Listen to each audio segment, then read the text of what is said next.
Fala galera, professor Ramon Gadelha. Hoje a aula reprodução especificamente sobre gametogênese masculina, tá? Aí quando eu falo de gametogênese masculina, outro sinônimo para isso é espermatogênese. Lembrando, gênese, esse sufixo sempre é origem, e espermato, nesse caso, a gente está falando de gameta masculino, de espermatozoide, beleza? Espermate, esse prefixozinho espermate significa semente. Você já deve ter ouvido falar aquela historinha, mamãe, o papai plantou uma sementinha em mamãe. Na verdade, aquela safadeza toda para dizer que espermate é uma semente, é um prefixo que significa semente, tá? E aí, espermatozoide é uma sementezinha que se locomove graças à presença de um flagelo. Mas vamos deixar de falar besteira e vamos falar o que interessa. A aula de hoje é espermatogênese. Galera, primeira coisa que você precisa saber é o seguinte: quando eu falo em espermatogênese, a gente está falando de produção de gametas dependente de hormônios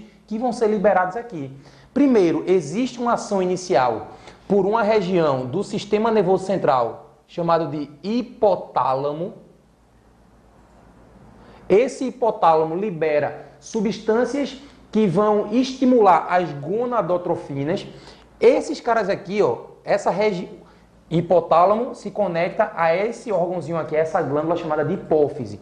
E a hipófise, ela é dividida em adenohipófise e neurohipófise. Para hoje, o que interessa para a gente é adenohipófise. Por quê? Porque é ela que vai produzir dois hormônios, tá? Ela que vai liberar, que vai secretar, na verdade, dois hormônios. Um chamado de FSH e o outro se chama LH. O FSH, galera, é o cara que vai estar agindo diretamente, estimulando a produção de gametas. É esse cara que estimula a espermatogênese. Vou abreviar aqui. E o LH é o cara que vai estar associado à produção, ou estimulando as células chamadas de células de Leydig, a produção de testosterona. Vou abreviar também. Só que no fundo, o que acontece? A testosterona também estimula espermatogênese. Então, um hormônio um ou outro acaba influenciando diretamente ou indiretamente na espermatogênese. E aí vamos entender como é que isso funciona. Primeira coisa, qual é o local do nosso corpo que ocorre a espermatogênese? Testículo, beleza. Seja mais específico, a gente está falando de uma estruturazinha chamada de túbulos seminíferos. E aí, esses túbulos seminíferos, que são túbulos enoveladinhos, que ficam lá dentro do testículo, a gente vai ter um monte de célulazinha. Olha o nome dessa célula. Essas células recebem o nome de aqui é espermatogênese, então só pode ser espermatogônia, tá? Ou simplesmente gônia. Depende do seu nível de intimidade, beleza? Espermatogônia ou gônia. Essa célulazinha daqui, ela é uma célula, olha aqui, ela é uma célula 2N, ela é diploide, ela tem dois lotes cromossômicos. Essas espermatogônias são as chamadas células germinativas, é a mesma coisa. Células germinativas. E são essas células que estão lá nos túbulos seminíferos que vão sofrer influência do FSH para garantir o processo de espermatogênese. Essa espermatogônia, antes de formar o gameta propriamente dito, ela começa a se dividir da seguinte forma. Uma gera duas iguais, 2N e 2N. Essa daqui vai gerar mais duas 2N, essa daqui mais duas 2N, depois mais duas 2N. Então elas vão se multiplicando. Uma gerando outra igual a ela. Então eu estou falando aqui nessa primeira parte do processo de período de multiplicação. Que divisão celular é essa aqui, galera? Se uma gera duas iguais, isso é mitose ou meiose? Isso só pode ser mitose. Então, na fase de multiplicação, a gente tem diversas mitoses. Essa primeira fase é a fase de multiplicação. Fase de multiplicação. Vou abreviar aqui, ficou curtinho. Beleza? Só que durante a puberdade, aí presta atenção, A espermatogênese no homem, na gente, só inicia quando a gente atinge a puberdade. Ou seja, ele é totalmente dependente da liberação desses hormônios, que aumentam consideravelmente, significativamente, a partir da puberdade. E isso vai acontecer para sempre, até a gente morrer. Tá? Inclusive, existem pessoas mais velhas, idosos, né, que continuam produzindo gametas. Claro que isso diminui, por quê? Porque diminui hormônios, além disso, diminui a capacidade de ereção de outros fatores que vão influenciar também no processo de liberação desses gametas. Mas, de fato, inicia na puberdade e vai até o restante da vida de um indivíduo. Tá? E existem algumas pessoas que param, né, por alguma outra questão, às vezes é uma questão fisiológica, às vezes é uma questão morfológica, uma alteração nos órgãos, mas aí é outra questão, tá? Isso foge de uma normalidade. Cada gônia dessa aqui, lembrando que isso aqui são gônias, tá? Ou seja, são células idênticas à célula-mãe. Cada célulazinha dessa aqui agora, ela vai crescer em tamanho. Observa que daqui para aqui eu não dividi, eu só cresci. Esse carinha daqui, ele continua, portanto, sendo um cara ainda 2N. Concordam comigo? Porque não teve mudança em termos de cromossomo, não teve divisão, só cresceu. Passou por G1, passou por S, duplicou o DNA, beleza? E passou por G2, ou seja, o cara está pronto para se dividir. Então ele está grande, cresceu. Lembra que G1 e G2, né, os gaps do processo do ciclo celular, são os momentos em que a célula cresce, né? A célula, é o momento que a célula está mais preparada para se dividir. Essa célula daqui, ela deixa de se chamar gônia e agora ela passa a ser chamada de cito. Cito 1, ou simplesmente espermatócito 1. Espermatócito 1. Beleza? Ou simplesmente, já vou botar aqui, ó, ou simplesmente cito 1. Mesma coisa. Tá bom, galera? Beleza? Agora que esse cara passa por G2, ele está pronto para se dividir. Sofrer agora, nesse caso, uma meiose. Essa célula daqui, ela cresceu. Inclusive, esse períodozinho aqui, não teve divisão, mas teve crescimento. É a fase de crescimento. Beleza? Esse cara daqui agora vai se dividir. Como ele vai se dividir? Que divisão é essa? 2N se divide e forma N e N. Significa que metade dos cromossomos que estavam aqui vem para uma célula e a outra metade vai para outra. Teve aí a separação dos cromossomos homólogos. Então, se a gente, por exemplo, tem 46 cromossomos, 2N igual a 46, essa vai ter 23 e essa vai ter 23 cromossomos. Houve aí uma separação. Essa divisão aqui recebe o nome, é a meiose 1, que é um processo, quem lembra? Reducional, ou seja, houve aí uma redução do número de cromossomos. E essa célula aqui, ela passa agora a não ser mais chamada de espermatócito 1, ou primário, que é a mesma coisa. Ela agora se chama espermatócito secundário, ou simplesmente, para os mais íntimos, cito 2. Beleza? Mesma coisa. A partir de agora, essa célula daqui ela ainda precisa passar por uma segunda meiose. É a meiose 2. Vamos botar aqui, ó. Meiose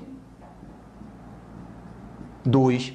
Que nesse caso é um processo equacional. Ou seja, o que é N continua N. N, N e N. Só que essa célula daqui ela não é mais chamada de espermatócito secundário. Ela agora é chamada de espermátide. Olha só, outro nomezinho, ó. Espermátide. E esse processozinho, né, em que a gente transforma o espermatócito 1 virando 2 e depois espermátide, esse processozinho, essa fase, a gente chama isso de fase de amadurecimento ou de maturação. Então, as células estão amadurecendo, estão ficando maduras. Ramon, terminou aqui, lá no túbulo seminífero. Lembra que o túbulo seminífero é aquela estruturazinha novelada. Então, é como se eu tivesse assim, ó. Ó, se liga. Eu tenho aqui a espermatogônia, tá ela aqui. 2N. Começa a sofrer mitoses. 2N, 2N, isso é mitose. Período de multiplicação. Cada célulazinha dessa agora vai crescer em tamanho. Cresceu, ó. Opa, virou quem?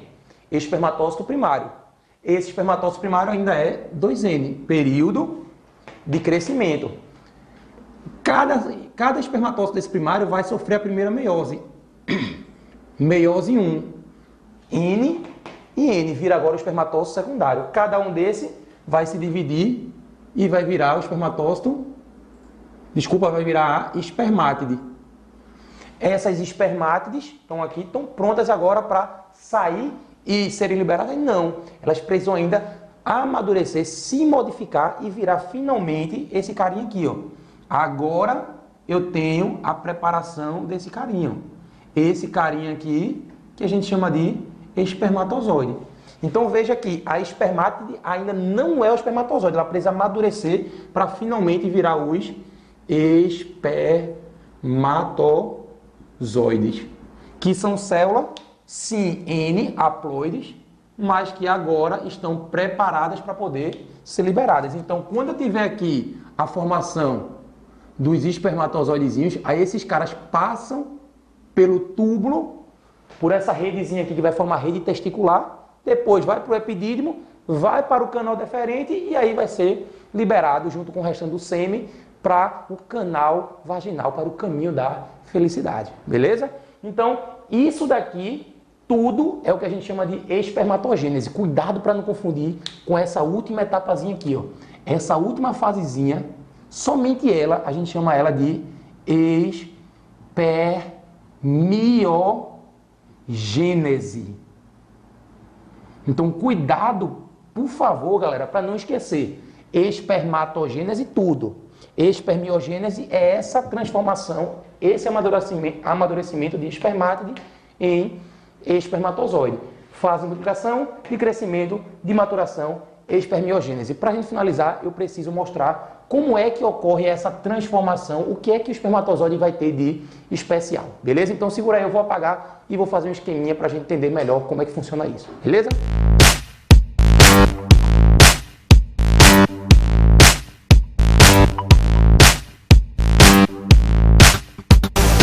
E aí, galera, agora para a gente finalizar, faltou apenas a gente entender como é que ocorre essa transformação dessa célula nessa daqui. Primeiro, que célula é essa? Essa célula é chamada de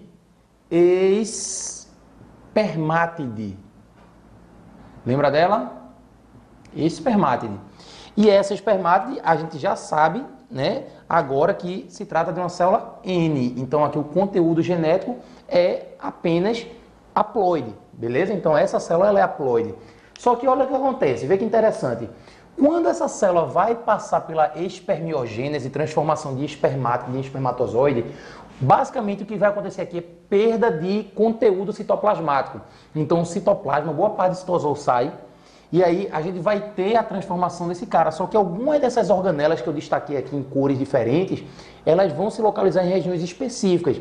Por exemplo, essa laranjinha, que são aquelas bolsinhas achatadas responsáveis pela secreção, elas vão se fundir, né? Elas começam a acumular, armazenar um monte de enzima que é produzida pelo retículo endoplasmático. Então esse vermelhinho aqui, ó, seria o retículo endoplasmático rugoso. E o rugoso, por ter ribossomos, ele sintetiza proteínas, entre elas enzimas que vão ser armazenadas nessa daqui, ó, que é o complexo de Golgi. E aí, quando essas membranas se fundem durante essa etapa de espermiogênese, elas vão se localizar exatamente aqui, ó. Nessa regiãozinha aqui que a gente chama de acrossomo. Esse acrossomo nada mais é do que conteúdo oriundo do retículo endoplasmático, que foi armazenado no complexo de Golgi, se fundiu e virou esse carinha aqui, ó. Então, isso aqui que eu estou pintando, com meu nome, é o acrossomo ou acrossoma, beleza? Que era o complexo de Golgi. Em seguida, o que é que vai acontecer? Os centríolos, eles vão se localizar aqui, ó, bem no colozinho aqui do espermatozoide. E a partir da produção de tubulina, que é uma proteínazinha que compõe os microtúbulos, esse cara começa a se alongar, vai formando microtúbulos e esse cara vai se expandindo, levando a membrana junto com ele. O que está se formando aqui, galera? O que é isso? Esse carinha que eu estou mostrando para vocês, a gente chama isso de flagelo. E o que é o flagelo? É uma estrutura, um prolongamento dessa membrana, né, formada por microtúbulos que vai garantir a locomoção, movimentos ondulatórios. Então esse flagelo vai batendo e vai se locomover. Só que para ele bater e se locomover, ele precisa de energia. E quem é que gera energia? É essa daqui verdinha. Essa verdinha daqui, a gente chama ela de mitocôndria. E essas mitocôndrias daqui, elas ficam armazenadas aqui, nessa regiãozinha. Ó. Essa regiãozinha daqui, onde se acumulam as mitocôndrias, é chamado de, na verdade, o conjunto de mitocôndria é chamado de condrioma. Condrioma, beleza? E essas mitocôndrias vão estar gerando energia, vão estar gerando ATP, beleza? Lembrando que quem forma o flagelo é essa daqui, chamada de centríolo. O acrossomo é formado a partir do complexo de Golgi, que armazena um monte. O que é que vai ter aqui dentro? Um monte de enzimas digestivas. Então aqui eu tenho um monte de enzimas digestivas.